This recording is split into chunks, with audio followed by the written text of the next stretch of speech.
దానికి మృత్యు వచ్చాయి.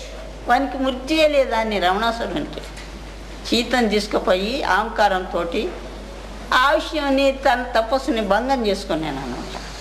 అట్లాంటిగా చేసుకునవద్దు. అయినంత వరకు సాధించుకున్నాను. మెల్లగా మనస్సుని సాధించుకున్నాను. మనస్సుని శోధనంలో చేసుకున్నాను. అది ఉరుకుతుంటుంది. దాన్ని కృష్ణుడు చెప్పినట్ల కృష్ణుడు అర్జునునికి ఏం చెప్తాడు? అవును అర్జున, అది అసాధ్యమే మనసుని నిలకడ చేసేది.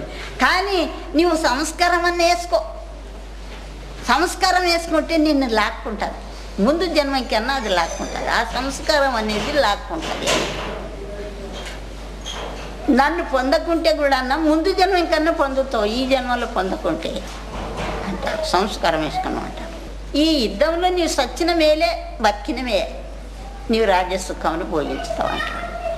ఆ విధంగా నాయన మనం ఈ ప్రపంచంలో వచ్చినందుకు చచ్చిన పర్వాలే. ఈ తనువు మనం కాదు, ఇంద్రియాలు మనం కాదు, మనసు మనం కాదు, పోతే పోనీ ఉంటే ఉండాలి అని భావించుకొని లాక్కున్నాను. జ్యోతిలోనికి లాక్కున్నాను. మనస్సుని, చిత్తముని, ఇంద్రియాలని అన్నిటిని అందులో లయింపజేయాలి. దానికే అది తపస్సు అంటారు. ఆ తపస్సును పొందేది చాలా ఎవరో ఒక్కరు పొందారని కాదు, పొందుతారు. వాళ్ళు కేవలంగా పిచ్చోళ్ళ మాదిరిగానే ఉంటారు. శాణాలు అనిపిస్తుంటే ఈ మాయ అంతా వదులుకున్నది, ఎంబడి చుట్టేస్తుంది. దానికి పిచ్చోళ్ళ మాదిరిగా మాకు మొదలు బాగుండే. పిచ్చి దాని దాకా పిచ్చి చెట్టు మీద ఉంటుంది, ఆడ రాగి చెట్టు మీద ఉండదు. పిచ్చిదాన్ని వచ్చేసి చూసిపోతుంది. గట్ల ఎద్దె కావాలేరా, గుడ్డి కావాలేరా, యోగ దిడ్డి తెరవాలేరా. కొన్ని తత్వాలు కూడా అనుభవంతో చెప్పినారు నాయన. మహాత్ములు అనుభవంతో చెప్పినారు. దానికి సరే పిచ్చిది అనుకుంటా. ఇది అంత మాయ చుట్టేసేది. ఇది మాయ. నాకు సంతోషం కాదు. ఏదో భక్తులకు సంతోషం, కానీ మాకేం సంతోషం కాదు. అయితే దీన్ని ఇప్పుడు ఇది పెరిగిపోయింది అనుకో ఆశ్రమము. దీన్ని సంభాళించుకొని పోండి, మళ్ళీ ఏమి లేదు.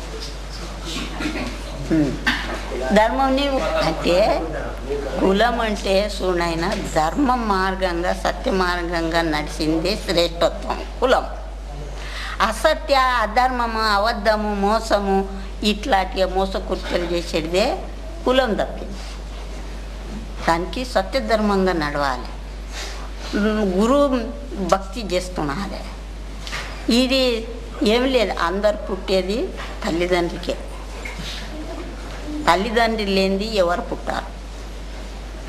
ఏ మహాత్ములైనా కానీ ఎవరైనా కానీ తల్లిదండ్రులకే పుట్టుతారు. సకల మత స్థాపితం అంటే అట్లాంటి ధర్మంని తెలుసుకొని మన దాంట్లో వచ్చిన వాళ్ళకు సకల మత స్థాపితం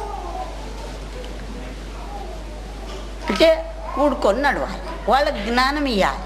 అజ్ఞానంలో ఉండేటోళ్ళు మీరు ఈ మార్గంగా నడిస్తే మీరు మధు మాంసాలు మానేసుకునాలి, సత్యంగా చెప్పాలి, నిజంగా నడవాలి. మాకు సాధు సన్యాసులకు కులంలో గోత్రం, దానికి సకల మత స్థాపితం. మరి మాణిక్యనగర్లో నేను మాణిక్యనగర్ వెళ్ళినప్పుడు అందరూ ఒకటే బంతిలో కూర్చుంటుంది, కానీ కొంచెం భేదం ఉండే. ఏ విధంగా భేదం ఉండే అంటే మహారాజు ఇట్లా ఒక్కడు కూర్చుంటుండే, అందరూ ఆయన గిమ్మన్గా కూర్చుంటుండ్రి. వడ్డిచ్చేటోళ్ళు బాపనోళ్ళే, వండేటోళ్ళు బాపనోళ్ళే, కానీ ఇంకా భేదత్వం ఉంది. అది సకల మత స్థాపిత.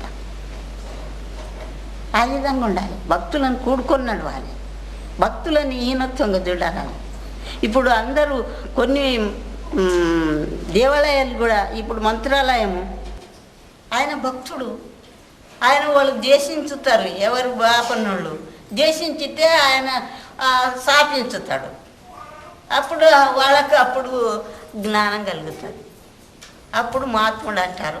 అప్పుడు చేరదీస్తారు. అట్లా కులగోత్రాలు అడిగారు, మహాత్ములకు కులగోత్రాలు అడిగారు. వాళ్ళే మహాత్ములయ్యి వాళ్ళ గుడి గోపురాలు కట్టి పూజించుతారు. ఇదే సకల మతస్థానం. ఏ జాతిలైనా ఆయన ఒకటే, కానీ వాళ్ళ గుణాలు మంచిగా ఉండాలి. గుణరహితునికి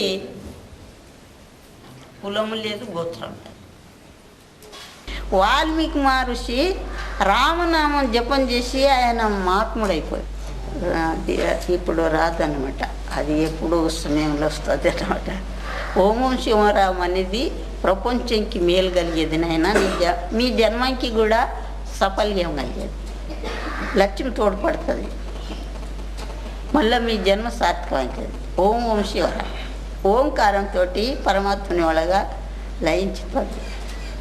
రామ్ అంటే పైకి వెళ్తుంది, రామ్ తోటి పైకి వెళ్తుంది, అమ్మ తోటి కిందికి వస్తుంది. రామ తారకము బాటన్నా మరి యములు దరికి ఇక రాడన్నా. రామ్